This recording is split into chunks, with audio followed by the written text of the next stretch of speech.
जय हिंद दोस्तों, लक्ष्य क्लासेज में आपका बहुत बहुत स्वागत है। दोस्तों आज हम लोग प्रायिकता यानी प्रोबेबिलिटी, सबसे पहले हम लोग इससे संबंधित कंसेप्ट पे चर्चा करेंगे, इसके डिफिनीशन को समझेंगे, इसके फार्मूला को समझेंगे, उसके बाद इस पे आधारित प्रश्नों को हल करेंगे। आज का क्लास हम लोग का 1 रहेगा। दोस्तों यदि हमारी वीडियो पसंद आए तो हमारे चैनल को सब्सक्राइब करें, फेसबुक पर देख रहे हैं तो फॉलो करें, लाइक करें, कमेंट करें और बड़े पैमाने पे शेयर करें। चलिए आइए सबसे पहले हम समझते हैं यादृच्छिक परीक्षण यानी यादृच्छिक परीक्षण क्या है। रैंडम एक्सपेरिमेंट देखिए क्या है, ऐसे परीक्षण जिन्हें करने पर कुछ विशेष परिणामों में से एक परिणाम आए, परंतु वह परिणाम कौन सा होगा यह ज्ञात न हो, यादृच्छिक परीक्षण कहलाता है। जैसे एग्जांपल समझेंगे, किसी पासे को उछालने पर 1, 2, 3, 4, 5 या 6 में से कोई एक अंक आएगा, परंतु वह कौन सा होगा ज्ञात नहीं किया जा सकता, अतः यह एक यादृच्छिक परीक्षण है। चलिए आइए अगले कंसेप्ट को समझते हैं। प्रतिदर्श समष्टि यानी सैंपल स्पेस क्या है। किसी प्रयोग के सभी संभव परिणामों का समुच्चय प्रतिदर्श समष्टि कहलाता है। इसे S तथा इसकी अवयवों की संख्या को NS से प्रदर्शित किया जाता है। जैसे किसी पासे को उछालने पर यानी S बराबर 1, 2, 3, 4, 5, 6 तथा NS बराबर कितना हो जाएगा, 6 हो जाएगा। नंबर ऑफ सम कहेंगे, ठीक है, चाहे नंबर ऑफ स्पेस भी कहेंगे, सैंपल स्पेस।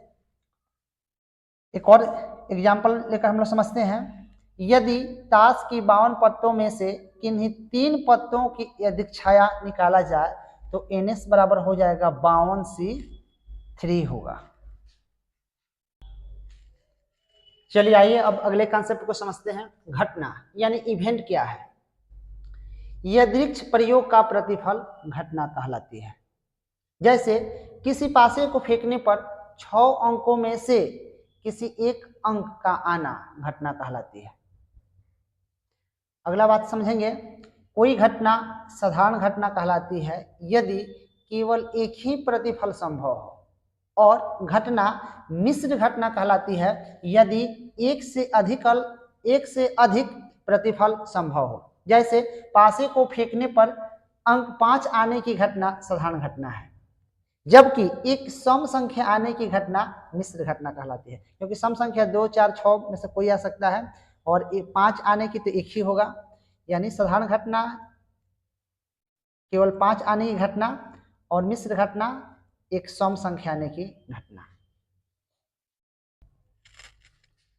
चलिए अब हम लोग समझेंगे प्रायिकता यानी प्रोबेबिलिटी क्या है। जब किसी घटना की अनिश्चितताओं को अंकगणितीय रूप से निरूपित किया जाता है तो उसे प्रायिकता कहा जाता है। कुछ एग्जाम्पल लेकर हम लोग समझेंगे। अपने दैनिक जीवन में हमें बहुत से कथन सुनने को मिलते हैं, जैसे आज शायद वर्षा होगी, ये संभावना है। मुझे लगता है वही कक्षा में प्रथम स्थान प्राप्त करेगा, ये भी संभावना है। एक और एग्जाम्पल लेकर समझेंगे। डीजल का मूल्य बढ़ने की संभावना अधिक है। ये सब प्रायिकता यानी प्रोबेबिलिटी का एग्जाम्पल है।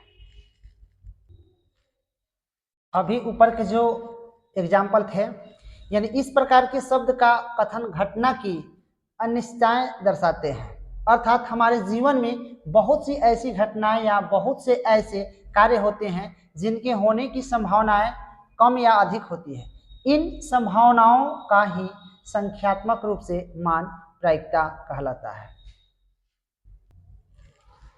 चलिए आइए अब अगले कंसेप्ट को समझते हैं। यदि यादृच्छिक प्रयोग से संबंधित इन घटनाओं में से m घटनाएं घटना E के अनुकूल है, तब घटना E के घटित होने की प्रायिकता यानी PE बराबर होता है m/n, और घटना E के घटित न होने की प्रायिकता, ये होने की प्रायिकता है, ये न होने की प्रायिकता, यानी PE पर हम लोग बार दे देते हैं 1 माइनस PE, 1 माइनस PE का मान दिया m/n, यानी n माइनस m/n होगा। अतः पीई बराबर होता है घटना के अनुकूल प्रकार बाई घटना के कुल प्रकार, यानी एनई बटे एनएस होता है। चलिए आइए अब कुछ कंसेप्ट को और समझते हैं। यदि पीई बराबर 0 तब घटना असंभव यानी इम्पॉसिबल घटना कहलाती है। तो पीई का मान 0 हो जाएगा। यदि पीई बराबर 1 यानी पीई का मान 1 हो जाएगा तब घटना निश्चित यानी सर्टेन घटना कहलाती है। 0 के बराबर पीई या 0 से बड़ा पीई और 1 से छोटा पीई या 1 के बराबर पीई, यही आपका क्या होता है रिलेशन होता है। यानी पीई का मान हमेशा 1 के बराबर होगा या 1 से छोटा होगा और 0 से बड़ा होगा या 0 के बराबर भी हो सकता है। पीई बराबर होता है पीई प्लस पीई के पावर बराबर 1। ये कंसेप्ट समझेंगे, ये अक्सर परीक्षा में आते रहता है। चलिए आइए अब एक एग्जाम्पल लेकर समझते हैं। किसी पासे को फेंकने पर उस पर 3 से छोटी संख्या आने की प्रक्रिया बताइए। देखिए पासे को फेंकने पर 6 संख्याएं यानी 1 2 3 4 5 या 6 आ सकती है। पासा को हम फेंकेंगे तो 1 2 3 4 5 या 6 आ सकती है, इसलिए एनएस बराबर कितना हो जाएगा 6 हो जाएगा। और क्वेश्चन में कह रहा है तथा 3 से छोटी संख्या दो प्रकार से, 3 से छोटी बोल रहा है ना, 3 से छोटी बोल रहा है तो 1 या 2 यही ना होगा 3 से छोटी, तो दो प्रकार से यानी 1 तथा 2 आ सकती है। यानी एनई बराबर कितना होगा 2, तो पी बराबर होता है एनई बटे एनएस। अतः अभिष्ट प्रयोक्ता हो जाएगा 2/6, इसको काट देंगे हम लोग 1 बटे क्या हो जाएगा 3 हो जाएगा आंसर। यानी ऑप्शन नंबर क्या जाएगा बी जाएगा इसका आंसर।